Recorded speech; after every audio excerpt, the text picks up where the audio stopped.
Right, Mangli birthday party ఎక్కడైతే resort లో చేసుకుందో ఆ రిసార్ట్ పై అయితే పోలీసులు రైడ్ చేసినట్టుగా తెలుస్తుంది. దీనిపై పూర్తి డీటెయిల్స్ మా ప్రతినిధి రత్నకుమార్ అందిస్తారు. రత్నకుమార్,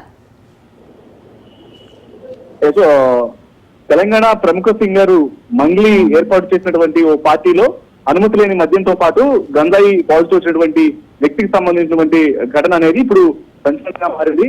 నిన్న ఆమె యొక్క బర్త్డే సందర్భంగా మంగ్లీ చేవెళ్లలోని త్రిపుర రిసార్ట్ లో ఒక పార్టీని ఏర్పాటు చేసింది. ఎటువంటి అనుమతులు అనేవి లేకుండానే ఈ పార్టీని అరేంజ్ చేసింది. కాకుండానే ఆమె ఇందులో విదేశీ మద్యాన్ని కూడా ఉపయోగించారు. ఈ పార్టీలో ఎక్సైజ్ అనుమతి లేకుండా లిక్కర్ పార్టీ అరేంజ్ చేసింది మంగ్లీ.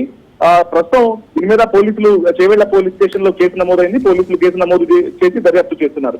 ఎప్పుడైతే ఎక్సైజ్ శాఖ అనుమతి లేకుండా విదేశీ మద్యాన్ని ఉపయోగించడం, అనుమతికి మించినటువంటి అంటే తీసుకోవాల్సినటువంటి లిక్కర్ కు సంబంధించినటువంటి ఎక్కువ మొత్తంలో లిక్కర్ బాటిల్స్ ను వినియోగించినటువంటి విషయం తెలిసిన తర్వాత పక్కా సమాచారంతో పార్టీ నిర్వహిస్తున్నటువంటి త్రిపుర రిసార్ట్ లో ఎక్సైజ్ పోలీసులు ఒకసారిగా రైడ్ చేశారు.